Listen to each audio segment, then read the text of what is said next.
I never thought my life could shatter in the span of a single morning. My name is Nathan Cole, and this is the story of how I discovered that the two people I trusted most in the world had been systematically destroying everything I'd built for 18 months. It was a Thursday in September, one of those crisp Phoenix mornings that made me grateful to live in Arizona. The construction business had been good to me. Better than good, actually. At 43, I co-owned Cole & Walsh Construction with my best friend David Walsh, and we'd built something worth $8.5 million from absolutely nothing. Victoria, my wife of 16 years, had her own successful interior design consulting business, and our kids Brooke and Tyler were thriving at Phoenix Country Day School. I pulled into the parking lot of our Scottsdale office building, still wearing the satisfaction of a successful two-day trip to Tucson. We'd just landed a major municipal contract that would keep our crews busy through the next year. David had handled everything perfectly while I was gone, just like he always did. "Morning, Mr. Cole," Maria Santos called out as I walked through the glass doors. Our receptionist was already at her desk despite the early hour, sorting through the morning mail. "How was Tucson?" "Productive. Very productive," I said, adjusting my tie. "Is David in yet?" "He's in the conference room with the Brennan Group people. He asked me to give you this when you arrived." She held out an unmarked manila envelope. "It was on my desk when I got here this morning." I took the envelope, noting its weight. Something was inside besides paper. "No return address?" "Nothing. I figured it might be from one of the contractors." I nodded and headed toward my office, tossing the envelope onto my desk as I grabbed my coffee mug. Through my window, I could see David gesturing animatedly at our conference table, surrounded by suits I recognized as potential clients. He caught my eye and gave me a thumbs up. I returned the gesture and settled into my chair. The envelope sat there, innocent and unremarkable. I almost ignored it. We got dozens of pieces of mail every day from subcontractors, suppliers, and prospective clients. But something about the way Maria had handed it to me, the deliberate placement on her desk, made me curious. I tore it open and pulled out a single sheet of paper. What I read made my blood turn to ice water. "Your wife is having an affair with your business partner. They're planning to destroy you financially. I have proof. Meet me." My hands started shaking. The paper felt like it was burning my fingers. Below the typed message was a high-resolution photograph that made my stomach lurch. Victoria and David sitting close together at Mastro's, the upscale steakhouse where we often entertained clients. But this wasn't business. Victoria's hand was on David's thigh, her face turned toward his with an expression I knew intimately. The kiss they were sharing was passionate, hungry, nothing like the friendly pecks they exchanged at family gatherings. The letter continued. "They're transferring assets now. Check your accounts. They think you're stupid. You have 48 hours. At the bottom were meeting instructions. Camelback Mountain Hiking Trail, Saturday 7 a.m. Come alone, I'll find you." I stared at the photograph until my eyes watered. The timestamp showed it was taken 3 weeks ago, on a Tuesday evening when I'd been in Flagstaff meeting with city planners. Victoria had said she was having dinner with her friend Jennifer. David had supposedly been working late on bid proposals. My office door felt like it was closing in around me. The familiar sounds of the construction office, phones ringing, the copy machine humming, David's voice carrying from the conference room, suddenly seemed foreign and threatening. I grabbed my laptop and opened our business banking portal. My fingers fumbled with the password twice before I got it right. When the account summary loaded, I had to read it 3 times before the numbers sank in. $340,000 had been transferred yesterday to an account I didn't recognize. The transaction was authorized with my electronic signature, but I hadn't made any transfers. I'd been in Tucson, sleeping in a Hampton Inn, and dreaming about the contracts we'd just secured. My personal investment account showed similar irregularities. Mutual funds worth $125,000 had been liquidated over the past month. The proceeds moved to accounts I'd never seen before. Each transaction bore my forged signature. I opened a new browser tab and logged into the county recorder's office website. Property deeds for two of our most valuable development projects had been transferred to something called Desert Sun Holdings LLC. I'd never heard of Desert Sun Holdings. According to the filing, I was listed as the president, but I'd never signed any incorporation papers. The conference room erupted in laughter. David was probably charming our potential clients with one of his stories about construction disasters. He had a gift for making people feel comfortable, for building trust. I'd always admired that about him. Now it made me sick. I picked up my phone to call my attorney, then set it down. Who could I trust? David had access to everything: our bank accounts, our legal documents, our business relationships. If he was capable of this level of deception, how deep did it go? Instead, I called Victoria. "Hey, honey," she answered on the second ring. "How was your trip? Did you get the Tucson contract?" Her voice sounded normal, cheerful, completely innocent. For a moment, I wondered if the letter was some kind of cruel joke. But the numbers on my screen were real. The photograph was real. "The trip was fine," I said carefully. "What are you doing today?" "Just the usual. I have a client meeting at 10, then I'm picking up Tyler from swimming practice. Brooke's staying late for debate team." "Why?" "No reason. I'll see you tonight." "Love you," she said, and hung up. I stared at the phone in my hand. "Love you." She'd said it so easily, so naturally. How long had she been lying to me? How long had she been playing this part while stealing my life savings? A knock on my door made me jump. "Come in." David walked in, still riding high from his meeting. "The Brennan Group is very interested. They want to start with a strip mall in Tempe, but if that goes well, they're talking about a whole mixed-use development. We could be looking at $20 million in contracts over the next 3 years." He settled into the chair across from my desk, exactly where he'd sat 1,000 times before to discuss business, to plan our future, to share ideas that had built our company. His face showed nothing but enthusiasm and friendship. "That's great," I managed. "You don't look great. Everything okay? You're not getting sick, are you?" I studied his face, looking for some sign of guilt or deception. But David had always been good at controlling his expressions. It was one of the things that made him such an effective negotiator. "I'm fine, just tired from the drive." "Well, you should go home early today. Victoria's been missing you while you've been traveling so much." He paused, and I thought I caught something flickering across his features. "You're lucky to have her, you know. Not every wife would be so understanding about the business demands." My hands clenched into fists under my desk. "Yeah, I'm very lucky. I'll handle the rest of the Brennan follow-up. You've done the hard work already." He stood to leave, then turned back. "Actually, can you sign off on that equipment transfer we discussed? I put the paperwork on your desk yesterday." I looked down and saw a stack of documents that hadn't been there when I left for Tucson.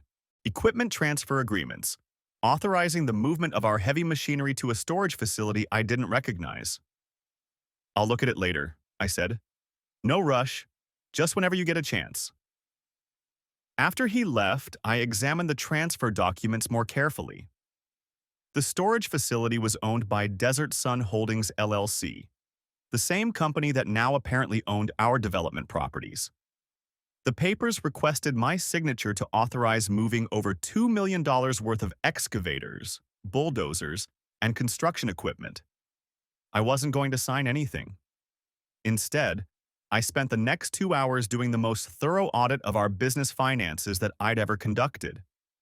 What I found made the morning's discoveries look like minor accounting errors.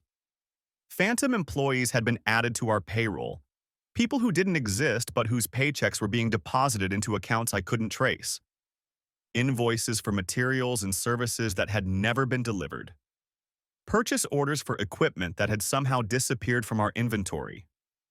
The pattern went back 18 months, almost to the day. Small amounts at first, easily explained as clerical errors or normal business fluctuations.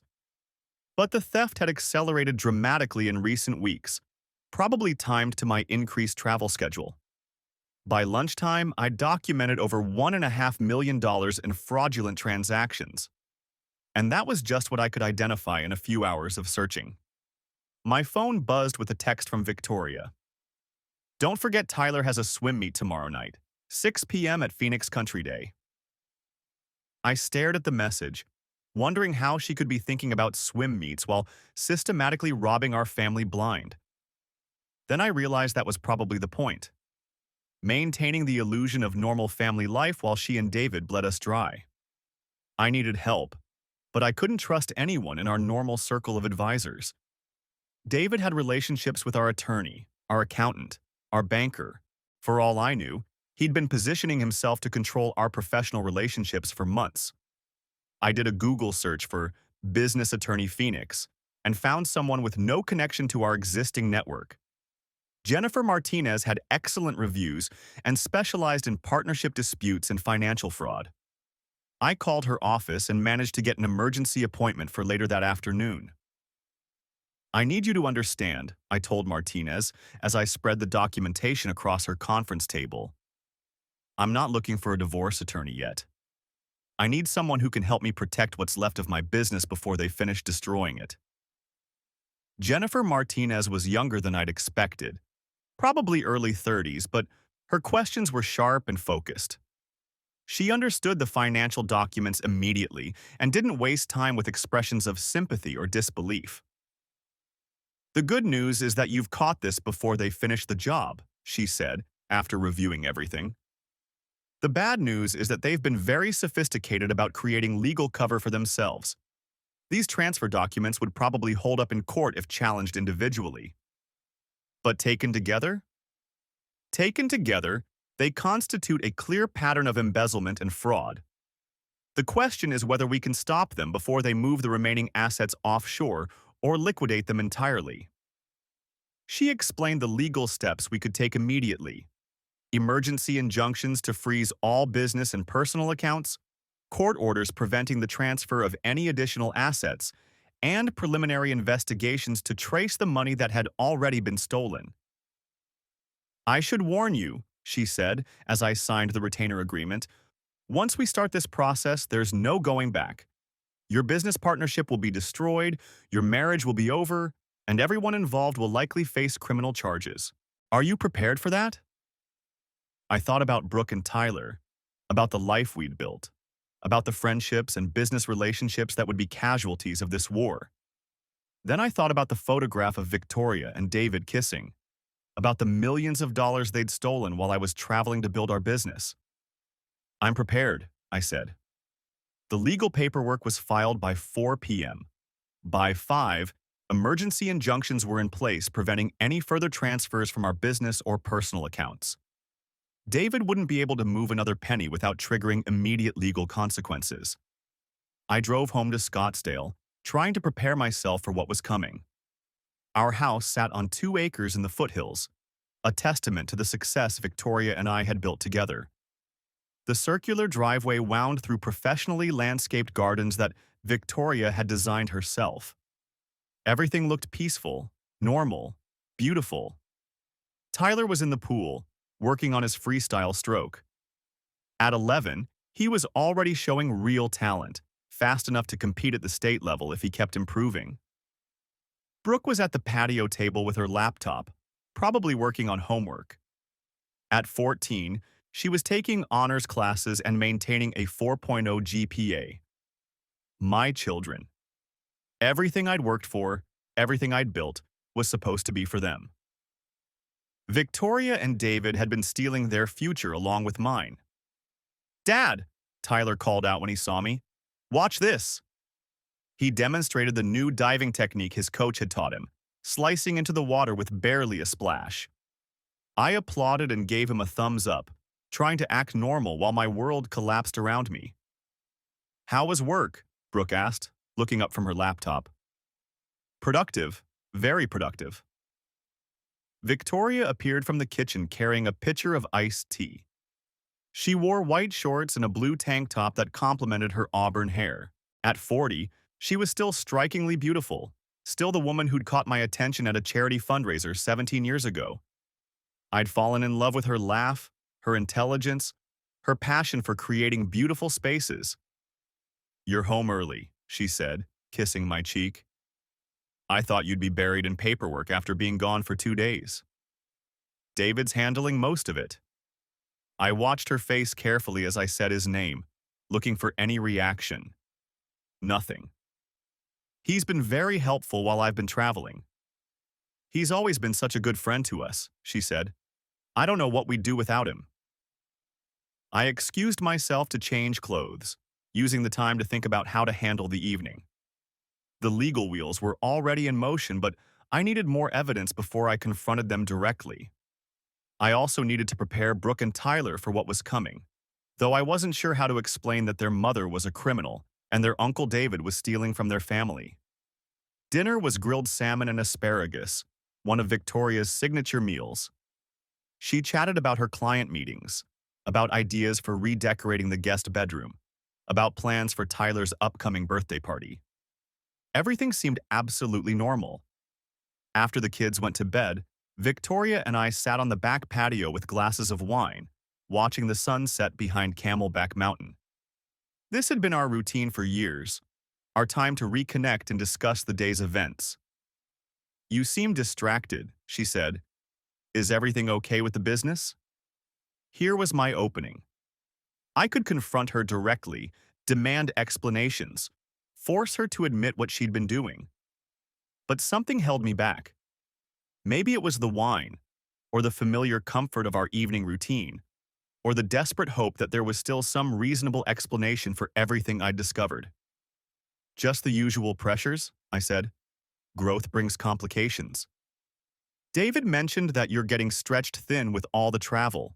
Maybe it's time to hire another project manager." "David mentioned that?" "He stopped by yesterday while you were in Tucson. He was concerned about you working too hard." My stomach tightened. "He stopped by here?" "Just for a few minutes. He wanted to pick up those bid documents you keep in your home office." She sipped her wine, completely casual. "I told him where they were. I hope that's okay." I managed to keep my voice level. "What bid documents?" "The ones for the Brennan Group project. He said you'd discussed it before you left town." I hadn't discussed the Brennan Group with David before leaving for Tucson. In fact, I'd never heard of the Brennan Group until this morning, which meant David had come to my house, entered my office, and taken documents while I was out of town, with Victoria's permission. Did he seem rushed? Nervous about anything? Not at all. He chatted with Tyler about swimming for a while, helped Brooke with some math homework. You know how the kids adore him. Yes, I knew. David had been part of our family for so long that Brooke and Tyler called him Uncle David. He'd attended every birthday party, every school play, every championship swim meet. He'd been the best man at our wedding and the first person to hold both my children when they were born. I went to bed that night lying next to my wife, listening to her breathe, wondering how long she'd been betraying me. The woman who'd shared my dreams, raised my children, built a life with me, had been systematically destroying everything we'd created together. But I still didn't know why. I woke up before dawn on Friday morning. My mind immediately focused on the meeting with my anonymous contact. Less than 24 hours until I'd learn who had sent me the letter and what additional evidence they possessed. Victoria was still sleeping, her face peaceful and innocent in the early morning light. I dressed quietly and drove to the office, planning to spend the day gathering more evidence and preparing for Saturday's confrontation. David was already at his desk when I arrived, reviewing what looked like architectural plans. He glanced up when I walked past his office. "You're here early. Feeling better?" "Much better. Thanks for handling things yesterday." "No problem. That's what partners are for." Partners. The word felt like acid in my mouth. I spent the morning systematically documenting every questionable transaction I could find in our business records. The pattern of theft was even more extensive than I'd initially realized. David had been creating false invoices, phantom employees, and dummy corporations for over a year. He'd forged my signature on dozens of documents, authorized transfers that I'd never approved, and apparently convinced Victoria to provide access to our personal accounts as well. Around 10 a.m., David knocked on my door. "I hate to bother you, but I need your signature on those equipment transfer documents." I looked up from my computer screen. "Actually, I have some questions about those transfers." "Questions?" "The storage facility. I'm not familiar with the company." David's expression didn't change, but I thought I detected a slight tightening around his eyes. "It's a new outfit. Better rates than our current facility, and they specialize in construction equipment. I thought we should take advantage of the savings." "How much are we saving?" "About 15% annually. Over time, that adds up." I nodded slowly. "And Desert Sun Holdings?" I don't recognize that name from our usual vendors. Now I was sure I saw something shift in his demeanor. "It's the parent company of the storage facility. Corporate reorganization. You know how these things work." "Right. Corporate reorganization." I leaned back in my chair. "David, we've been partners for 12 years. We've never had secrets from each other. Is there anything you need to tell me about our business operations?" For a long moment, he stared at me. I could almost see him calculating, weighing his options, deciding how much I might know. "Nathan, I think you're overthinking this. It's just a storage transfer." "I'm sure you're right." I picked up a pen, then set it down again. "You know what? Let me review our equipment inventory first. Make sure we're not moving anything we might need for current projects." "Of course. Take all the time you need." After he left, I called Jennifer Martinez. "How quickly can we execute those asset freezes?" I asked. "They're already in effect," she said. "As of 6 a.m. this morning, your business partner can't move money, transfer property, or access any accounts without triggering immediate legal intervention." "Good, because I think he's getting suspicious." "Are you worried about your safety?" I hadn't considered that possibility. David had always been mild-mannered, more likely to solve problems with negotiation than confrontation. But I was also discovering that I didn't know David at all. "I don't think so, but I'm carrying a voice recorder now, just in case." "Smart. Document everything. And Nathan, be careful who you trust until this is resolved." I spent the afternoon reviewing our business insurance policies and legal documents, trying to understand how much damage David could still inflict. By closing time, I'd identified at least 3 more fraudulent schemes that I'd initially missed. The weekend couldn't come soon enough. I needed to know who was helping me, and more importantly, I needed to know how much evidence they had collected. Friday evening passed without incident. Victoria made dinner, helped Tyler with homework, and chatted about plans for the weekend. David called around 8 to discuss a client meeting scheduled for Monday, nothing unusual in his tone or demeanor. Saturday morning arrived crisp and clear, perfect weather for hiking. I told Victoria I was meeting a potential client to discuss a residential project. Not exactly a lie, since I was hoping to learn about someone who might help me rebuild my residential life. Camelback Mountain was one of Phoenix's most popular hiking destinations, challenging enough to deter casual tourists, but accessible enough for weekend athletes. I parked in the main lot and started up the Echo Canyon Trail, carrying a water bottle and wearing hiking boots that had seen better days. At 7 a.m., there were already a dozen cars in the parking lot. Early morning was the best time to tackle the mountain, before the Arizona sun turned the rocky slopes into an oven. I'd climbed Camelback hundreds of times over the years, often with Victoria and the kids, sometimes with David and his ex-wife Jennifer. The irony wasn't lost on me that I was meeting my anonymous ally in a place that held so many happy family memories. About halfway up the trail, a woman's voice called my name. "Nathan Cole?" I turned to see a petite blonde woman in her mid-30s, wearing expensive hiking gear and designer sunglasses. She looked familiar, but I couldn't place her immediately. I'm Amanda Foster, she said, extending her hand. Thank you for coming. You sent the letter? I did. And before you ask why, I should probably explain that I'm a forensic accountant. And until recently, I was David Walsh's girlfriend. The pieces clicked into place. I'd seen Amanda at a few social gatherings over the past year, always with David, always introduced as a friend or business associate. She'd been attractive and intelligent, but David had never indicated they were seriously involved. Girlfriend? For 8 months, until I discovered what he was doing to you. She gestured toward a relatively private area off the main trail. Can we sit? This is going to take a while. We found a spot among the red rocks where we could talk without being overheard by other hikers. Amanda pulled a water bottle from her pack and took a long drink before continuing. I met David at a Phoenix Chamber of Commerce event last December. He was charming, successful, recently divorced. We started dating, and he told me he was looking for someone to help him organize his finances after the divorce settlement. So you've seen his books? More than that. He asked me to help him establish some new business entities. Desert Sun Holdings, Copper State Development, Arizona Asset Management. He said they were for tax planning and investment purposes. I felt my jaw clench. How many companies are we talking about?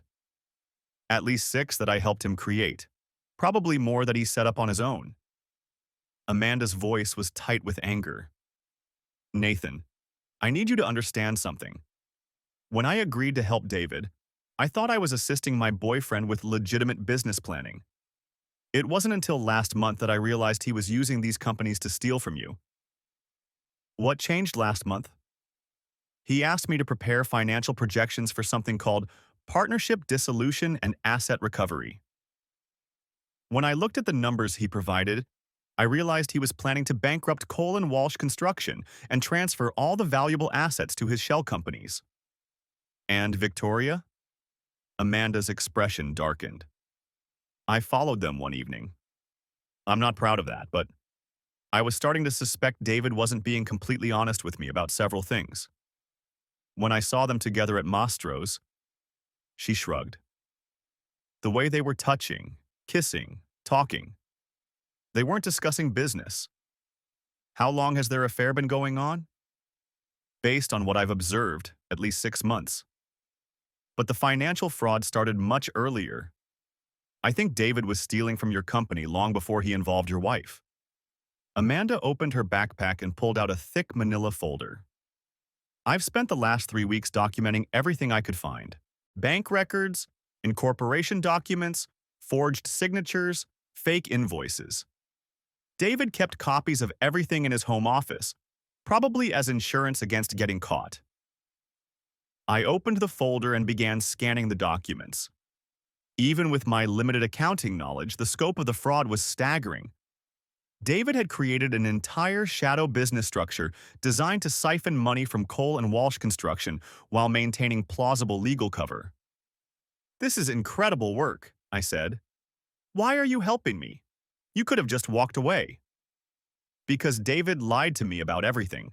Our relationship, his business, his intentions, and because what he's doing to you is criminal.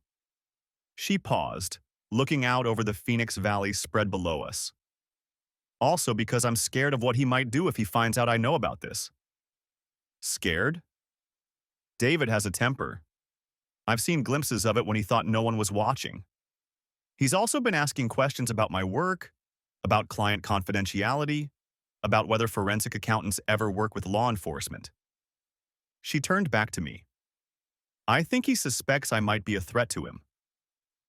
I studied Amanda's face, looking for signs of deception or hidden motives. But her story made sense, and the evidence she'd provided was comprehensive and damaging. More importantly, I didn't have many other options. What do you want from me? I asked. I want David Walsh to face consequences for what he's done, and I want to make sure he can't hurt anyone else the way he's hurt you. Are you willing to testify? To work with law enforcement? Yes. In fact, I've already contacted the FBI's white-collar crime division. They're very interested in interstate fraud cases involving construction companies. The FBI. This was escalating beyond anything I'd imagined when I first read the anonymous letter. Interstate fraud? David has been using your company's interstate commerce relationships to move money across state lines. Mail fraud, wire fraud, conspiracy charges. We're not talking about simple embezzlement anymore, Nathan. This is federal crime territory. We spent the next hour reviewing Amanda's evidence in detail. She documented phantom employees whose paychecks were deposited into accounts David controlled, false invoices for materials that were never delivered, equipment purchases that were immediately transferred to David's shell companies, forged signatures on loan applications and property transfers.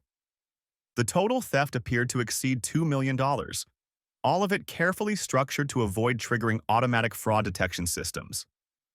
The sophistication level suggests David has done this before, Amanda explained. This isn't amateur hour. He understands business law, banking regulations, and forensic accounting well enough to create plausible cover for everything he's stolen. What about Victoria? How deep is her involvement? That's harder to determine. She's definitely providing him access to your personal accounts and financial information. Whether she's an active participant in the planning or just a willing accomplice, I can't say. By the time we hiked back down the mountain, I had copies of everything Amanda had collected and a plan for coordinating with federal law enforcement. I also had the phone number for an FBI agent named Sarah Carrillo, who specialized in construction industry fraud. One more thing, Amanda said as we reached our cars. David has been asking about your travel schedule, about when you'll be out of town next. I think he's planning something significant for the next time you leave Phoenix. Like what? I don't know, but based on the documents I've seen, I think he's preparing to make a major asset transfer, possibly enough to finish bankrupting your company and disappear. I drove home with Amanda's evidence folder on the passenger seat, trying to process everything I'd learned. My business partner wasn't just stealing from me, he was part of a sophisticated federal crime operation. My wife wasn't just having an affair, she was actively helping to destroy our family's financial future. And somewhere in the midst of all this criminal activity, I still had to figure out how to protect my children and rebuild my life. Victoria was in the kitchen when I got home, preparing lunch for Tyler's swim meet that evening. She looked up when I walked in, her face bright with the kind of domestic happiness that had defined our marriage for 16 years. How was your hike? You look tired. It was illuminating, I said carefully. Very illuminating. That evening, I sat in the bleachers at Phoenix Country Day School, watching Tyler compete in the 100-meter freestyle. He'd improved his personal best time by 2 seconds, a significant achievement that would normally have been the highlight of my weekend. Instead, I found myself studying Victoria as she cheered for our son. She looked genuinely proud, genuinely happy, genuinely devoted to our family. It was almost impossible to reconcile this loving mother with the woman who'd been helping David steal our children's college funds. David was there too, sitting a few rows behind us with his ex-wife Jennifer and their daughter Emma. He caught my eye during one of Tyler's races and gave me a thumbs up. Just Uncle David, proud of his surrogate nephew's athletic achievements. After the meet, we all went out for pizza to celebrate Tyler's performance. David regaled the table with stories about Tyler's potential, about swimming scholarships and Olympic training programs. Victoria laughed at his jokes and included him in conversations about family vacation plans. I sat there eating pepperoni pizza and wondering how two people could be such accomplished actors. They were destroying my life while maintaining perfect facades of friendship and family loyalty. That night, after everyone was asleep, I sat in my home office reviewing Amanda's evidence and planning my next moves. The FBI agent would want to meet on Monday. Jennifer Martinez needed additional documentation for the civil lawsuits. And I still hadn't figured out how to tell Brooke and Tyler that their world was about to change forever. I was going to destroy the two people my children loved most, aside from me. Uncle David, who taught them to fish and helped with homework. Their mother, who attended every school event and made their favorite meals. but they'd made the choice to betray our family. I was just going to make sure they faced consequences. Monday morning arrived with the kind of desert sunshine that made Phoenix famous. I dressed carefully. Business suit, conservative tie, the outfit of a successful construction company owner meeting with federal law enforcement. Agent Sarah Carrillo's office was in the downtown federal building, an imposing structure that made me acutely aware of how serious this situation had become. Carrillo herself was younger than I'd expected, probably early 40s, with sharp eyes and a no-nonsense demeanor that immediately put me at ease. Mr. Cole, I've reviewed the preliminary evidence that Ms. Foster provided. This appears to be a sophisticated white-collar crime operation involving multiple federal violations. She spread several documents across her conference table, including bank records, incorporation papers, and photographic evidence that I recognized from Amanda's folder. The interstate nature of your business relationships creates federal jurisdiction, Carrillo explained. Wire transfers across state lines, mail fraud involving federal postal services, potential racketeering charges if we can prove a pattern of criminal enterprise. Racketeering? RICO charges. If your business partner has been operating a criminal enterprise designed to systematically steal from legitimate businesses, we can pursue very serious federal penalties. Carrillo walked me through the investigative process. Financial subpoenas, forensic accounting analysis, potential wire surveillance, coordination with local law enforcement agencies. The full weight of federal law enforcement resources focused on David Walsh and his criminal operation. I should warn you, Carrillo said, this type of investigation can take months or even years to complete. Are you prepared for that kind of commitment? I thought about Victoria and David, sitting in our family room just yesterday, discussing Tyler's swimming technique while planning to steal our children's inheritance. I'm prepared, I said. Good. Because once we start this process, there's no going back. Your business partnership will be destroyed, your marriage will likely end, and everyone involved will face serious criminal charges. Agent Carrillo, they've already destroyed my business partnership and my marriage. I'm just making sure they can't do it to anyone else. Over the next 2 weeks, my life became a careful balance of maintaining normal routines while secretly cooperating with a federal investigation. I went to work every day, attended Tyler's swim practices, helped Brooke with her college planning, and pretended that everything was fine. Meanwhile, FBI agents were quietly gathering evidence, financial experts were tracing money transfers, and federal prosecutors were building criminal cases that would send David to prison for years. David seemed to sense that something was changing, though he couldn't identify exactly what. He'd always been perceptive about business relationships and competitive threats.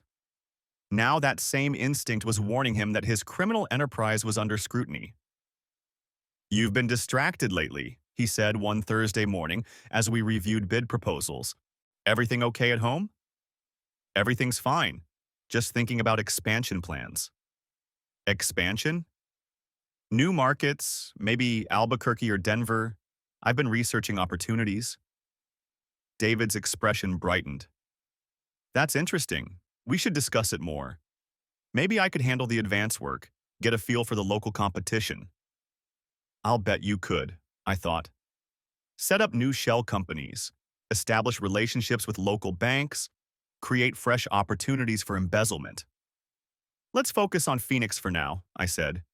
We've got plenty of growth potential here. That evening, Victoria mentioned that David had called her about weekend plans. He wants to take the kids to that new water park in Tempe. He thought it would be fun for Tyler and Emma to spend time together. What did you tell him? I said we'd have to check with you first. You've been working so many weekends lately. I studied her face, looking for hidden meanings in her casual suggestion. Was this part of some plan to get me out of town? An opportunity for her and David to complete their asset transfers? I think the kids would rather spend time as a family, I said carefully. Of course. I just thought... She shrugged. David's been such a good friend to us. Sometimes I worry we take advantage of his generosity. Generosity. The man had stolen over $2 million from our family, and Victoria was worried about taking advantage of his generosity. 2 days later, Amanda called with disturbing news. David's been asking questions about federal investigations, she said, specifically about how long it takes the FBI to execute financial subpoenas. What kind of questions? Whether banks notify customers when their records are subpoenaed, whether business owners are informed when their companies are under federal investigation, whether forensic accountants are required to disclose cooperation with law enforcement. My stomach tightened. Do you think he knows? I think he suspects something. And Nathan? Yesterday he asked me about moving some investments offshore. Cayman Islands, Swiss banks, cryptocurrency exchanges.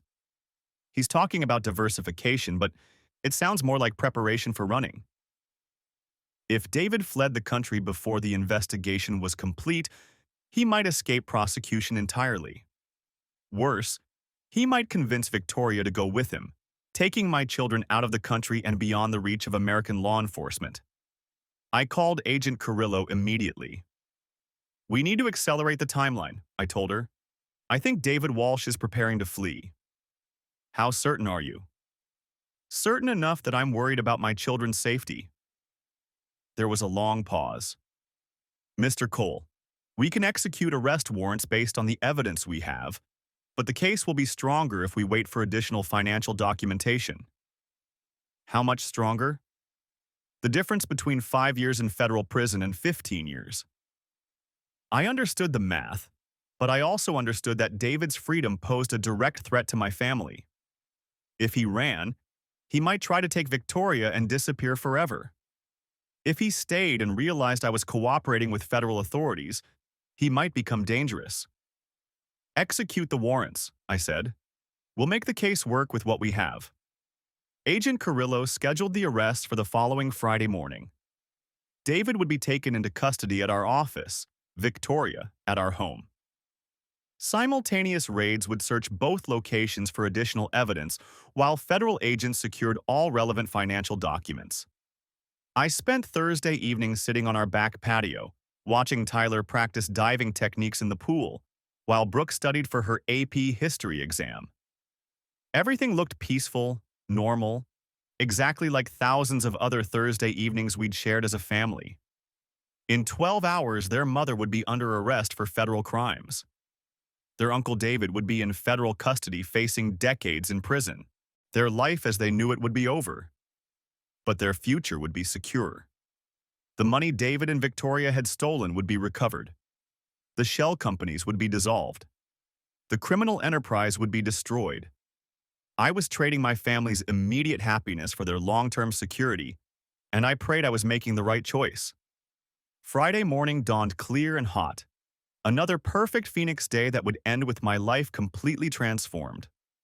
I dressed in my best suit, kissed Victoria goodbye, and drove to the office for what I knew would be my last normal day as David Walsh's business partner. David was already at his desk when I arrived, reviewing what looked like travel brochures for Caribbean resorts. He glanced up when I walked past his office. Planning a vacation? I asked. Just thinking about getting away for a while. Maybe taking Emma somewhere warm for spring break. Spring break was 6 months away. David Walsh was definitely planning to run. I settled into my office and tried to focus on normal business activities while waiting for the FBI to arrive. Purchase orders, client calls, bid proposals, the routine tasks that had defined my professional life for 12 years. At 9:15 a.m., Agent Carrillo walked through our front door with 3 other federal agents and arrest warrants for David Walsh. I heard the commotion from my office, Maria's surprised voice, David's confused questions, the calm authority of federal agents explaining his rights. Through my window, I could see David being led to a waiting car in handcuffs, his face pale with shock and disbelief. He saw me watching from my office window. For a moment, our eyes met across the parking lot.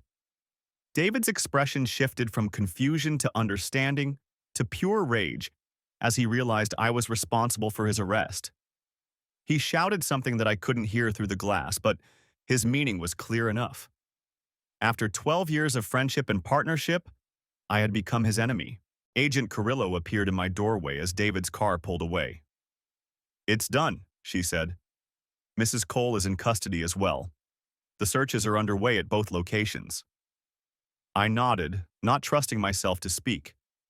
After weeks of planning and preparation, the moment had finally arrived. David and Victoria were under arrest.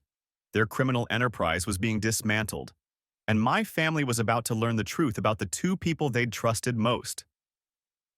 "What happens now?" I asked. "Now, we build the strongest possible case for prosecution, and you start the process of rebuilding your life." Over the next 6 hours, FBI agents systematically searched our office and our home, seizing computers, financial documents, and any evidence related to David's criminal activities. They were professional and courteous, but thorough in a way that left no doubt about the seriousness of the charges. Brooke and Tyler were at school during the search of our home, which gave me time to prepare for what would be the most difficult conversation of my life. How do you explain to a 14-year-old and an 11-year-old that their mother is a criminal? How do you tell children that their beloved Uncle David has been stealing their college funds? I picked them up from school personally, rather than letting them take the bus home. They were both surprised to see me waiting in the pickup line. "Dad?" Brooke said as she got into the car. "What are you doing here?" "We need to talk, as a family." Tyler bounced into the back seat, still energetic from his afternoon swim practice. "Are we going somewhere? Can we get ice cream?" "We're going home. And yes, we can have ice cream while we talk." The 20-minute drive gave me time to rehearse what I was going to say, though no amount of preparation could make this conversation easy. How do you destroy a child's innocence while preserving their sense of security?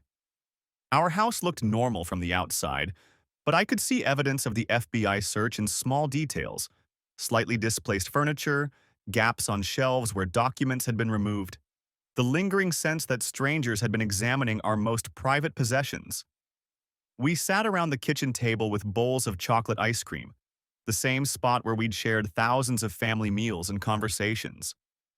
Brooke and Tyler looked expectant, probably anticipating news about a family vacation or some other pleasant surprise. "I need to tell you something very serious," I began, "about Mom and Uncle David." Brooke's expression immediately became alert and worried. She was old enough to sense that serious family conversations rarely brought good news. "Are you getting divorced?" she asked. The directness of her question caught me off guard. Yes, yes we are." Tyler's spoon stopped halfway to his mouth. "Why?" "Because Mom and Uncle David have been lying to us. They've been taking money from our family and from our business. A lot of money." "What kind of money?" Brooke asked. "The money that was supposed to pay for your college, for our house, for our family's future. They've been stealing it and hiding it where we couldn't find it." Tyler looked confused. "But Uncle David is rich. Why would he steal our money?" "I don't know, buddy. Sometimes people do bad things even when they don't need to." Brooke was processing the information with the analytical mind that made her such a good student. "Where's Mom now?" This was the hardest part. "Mom is with the police. She and Uncle David are in trouble for what they did. Big trouble." "Like jail trouble?" Tyler asked. "Yes, like jail trouble." The next hour was filled with questions, tears, and attempts to comfort two children whose world had just collapsed. Tyler cried openly, mourning the loss of his Uncle David and struggling to understand why his mother had betrayed their family. Brooke was more controlled, but I could see her building emotional walls to protect herself from the pain. "What's going to happen to us?" she asked. "We're going to be okay.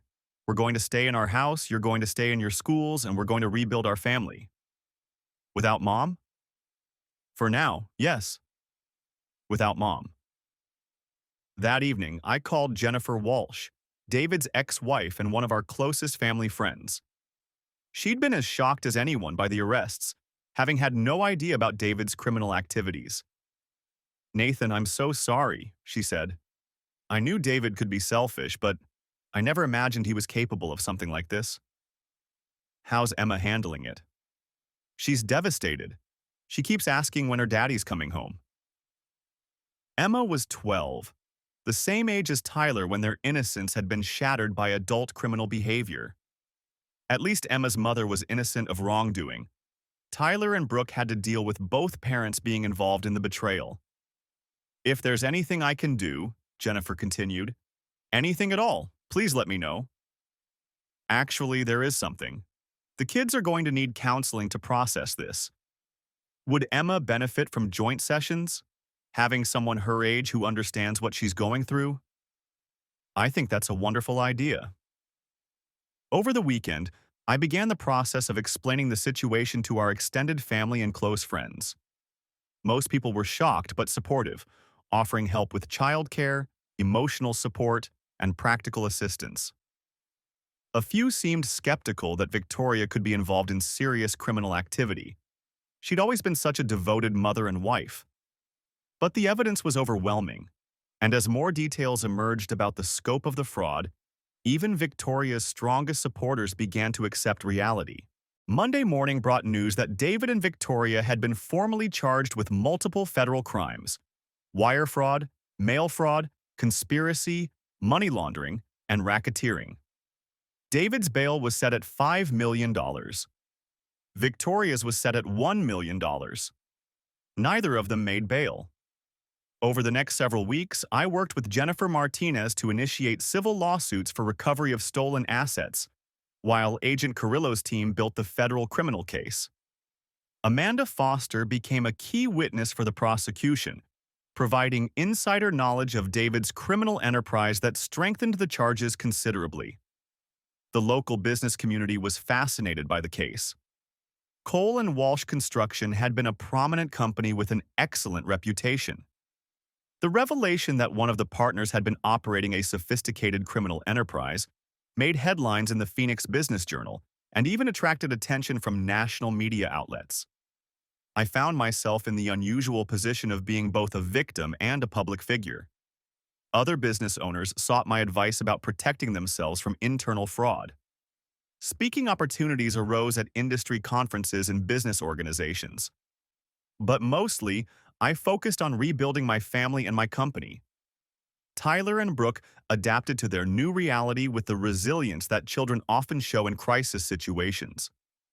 They attended counseling sessions, maintained their academic and athletic performance, and gradually accepted that their lives had permanently changed. Victoria attempted to contact the children from jail, but I had legal authority to limit her access while the criminal case was pending. She would have opportunities to rebuild relationships with Brooke and Tyler after serving her sentence, but not while she was actively facing federal charges for crimes against our family. David, meanwhile, maintained his innocence and blamed me for destroying our partnership and friendship. His attorney leaked stories to the media suggesting that I had manufactured the charges to gain advantage in a business dispute. But the evidence was too comprehensive and Amanda's testimony too damaging for that defense strategy to succeed. In December, 18 months after the initial arrests, David Walsh was convicted on all federal charges and sentenced to 12 years in federal prison. The judge specifically noted the sophistication of his criminal enterprise and the devastating impact on multiple victims. Victoria accepted a plea agreement that reduced her charges in exchange for full cooperation with asset recovery efforts. She was sentenced to 4 years in federal prison with the possibility of early release for good behavior. By the time the criminal cases were concluded, federal authorities had recovered $2.3 million in stolen assets. The civil lawsuits recovered an additional $800,000 from David's hidden accounts and shell companies. Not everything could be recovered. David had spent significant amounts on his lifestyle, travel, and legal fees. But the majority of our family's stolen money was returned, along with substantial penalties and interest. I used the recovered funds to establish college trust accounts for Brooke and Tyler, to pay off our home mortgage, and to capitalize a new construction company with stronger financial controls and oversight. Amanda Foster became my business partner in the new venture, bringing her forensic accounting expertise to prevent the kind of fraud that had nearly destroyed my family. Our professional relationship evolved into a personal one, and 2 years after Victoria's arrest, Amanda and I were married in a small ceremony attended by our children and closest friends. Brooke graduated from high school with honors and chose to study business at Arizona State University, with plans to eventually join our family construction company. Tyler continued to excel in competitive swimming while maintaining strong academic performance. Victoria was released from federal prison after serving 3 years of her sentence. She attempted to rebuild relationships with our children, but the damage to their trust proved difficult to repair. They maintained limited contact with their mother while building strong relationships with Amanda and her 2 children from her previous marriage. David Walsh served his full federal sentence and was released 8 years after his arrest. By then, his contracting licenses had been permanently revoked, his business relationships had been destroyed, and his reputation in the construction industry was irreparably damaged. 5 years after the anonymous warning letter arrived on Maria's desk, I stood in the conference room of Cole and Foster Construction, reviewing architectural plans for a mixed-use development that would employ over 200 people and contribute millions of dollars to the local economy. The company Amanda and I had built together was more successful than Cole and Walsh Construction had ever been, despite starting from the wreckage of criminal betrayal. We'd implemented financial controls and oversight procedures that made internal fraud virtually impossible, and our reputation for integrity had attracted clients and employees who valued honest business practices. Brooke was 21 and working part-time for our company while finishing her business degree. Tyler was 18 and committed to swimming at the University of Arizona on a full athletic scholarship. Both children had grown into young adults who understood the importance of trust, integrity, and protecting the people you love. Amanda and I had created a blended family that included her 2 children and mine, along with a new daughter born 3 years after our marriage. The house in Scottsdale's foothills had been remodeled and expanded to accommodate our larger family, with a new pool where Tyler continued to practice his swimming techniques. On weekends, I still hiked Camelback Mountain, sometimes alone and sometimes with my family. The trail where Amanda first approached me with evidence of David's crimes had become a place of reflection and gratitude rather than betrayal and anger. I'd learned that trust is the foundation of every successful relationship, business or personal. I'd learned that betrayal, while devastating, doesn't have to be permanent destruction. And I'd learned that rebuilding a life requires patience, courage, and the willingness to accept help from unexpected sources. The anonymous warning letter that changed everything had been signed simply, "A friend." Amanda Foster had indeed become a friend, then a partner, then a wife, and finally the cornerstone of a rebuilt life that was stronger and more secure than anything I'd lost. Sometimes, when I was reviewing our company's financial statements or watching Tyler compete in swimming championships or helping Brooke with her business school projects, I thought about the path that had brought us to this point. The lies, the theft, the criminal charges, the federal investigation, the trials and sentences, and slow process of rebuilding trust. Victoria and David had stolen millions of dollars and 16 years of marriage, but they hadn't stolen my children's future or my ability to create something better from the ruins of their betrayal.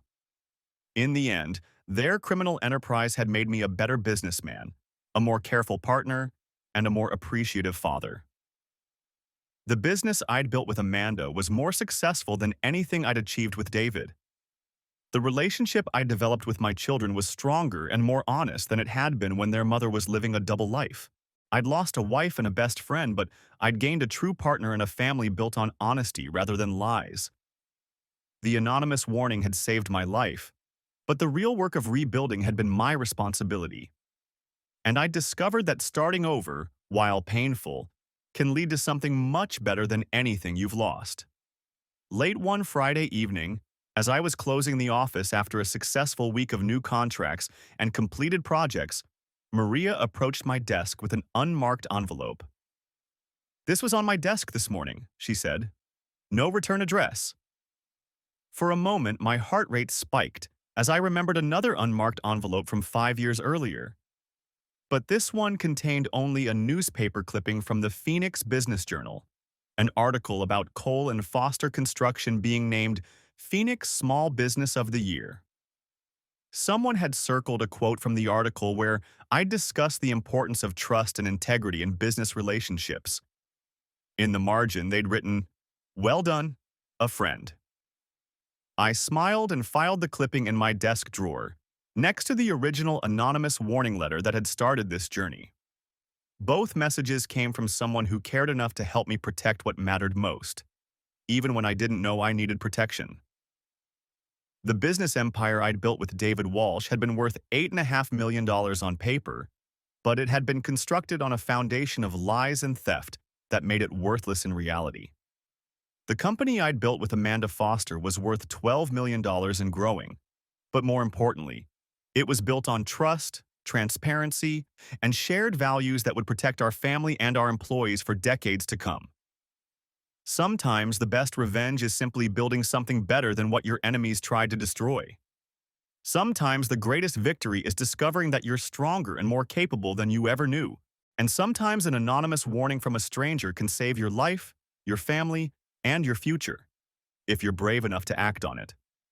As I drove home to Scottsdale that evening, past the familiar landmarks of the city where I'd built and lost and rebuilt my life, I thought about the lessons I'd learned from betrayal and recovery. Trust, but verify everything. Protect your family above all else. Build businesses and relationships on transparency rather than blind faith. And never underestimate the power of an anonymous friend who cares enough to warn you when the people you trust most are planning your destruction. The sun was setting behind Camelback Mountain as I pulled into my driveway, painting the desert sky in shades of gold and crimson that made Phoenix look like paradise. Amanda's car was in the garage, and I could hear voices from the backyard, my children and stepchildren enjoying the pool while my wife prepared dinner. I walked through the house that had survived federal searches, criminal trials, and the complete transformation of our family structure. Everything looked peaceful, normal, secure. More importantly, everything was honest. The anonymous warning had cost me a marriage and a business partnership, but it had given me something much more valuable. A life built on truth rather than lies, a family based on trust rather than deception, and a future protected by wisdom earned through surviving betrayal.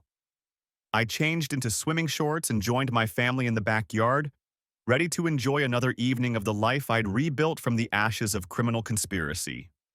Sometimes the best stories are about ordinary people who discover they're capable of extraordinary courage when protecting the people they love.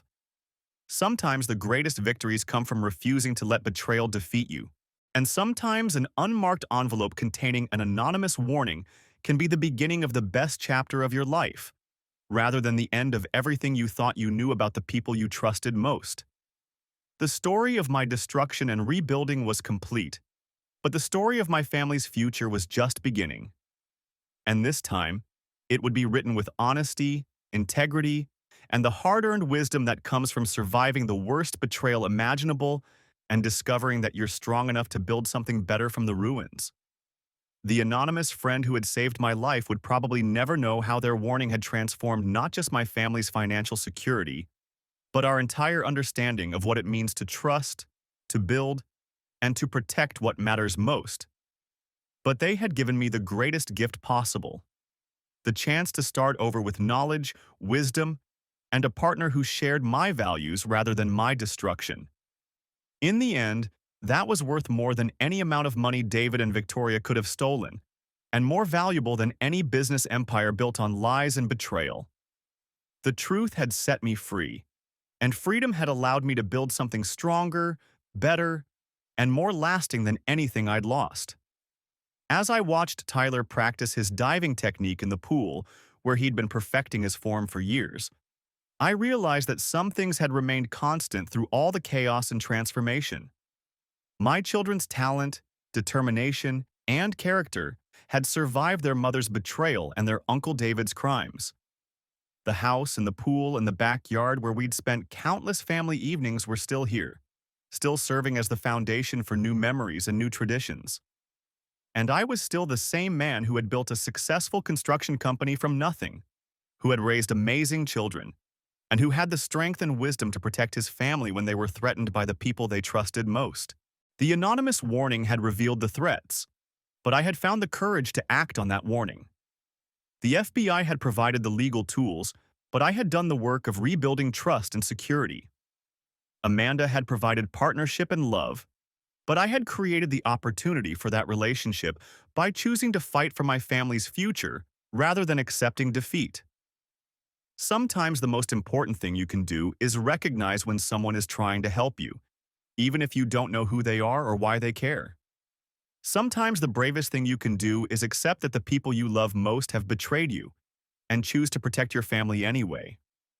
And sometimes the strongest thing you can do is rebuild your life from scratch, using the wisdom earned from surviving betrayal to create something better than anything you lost. The anonymous warning letter that had started this journey was still in my desk drawer, a reminder of how quickly a normal life can be threatened by criminal conspiracy.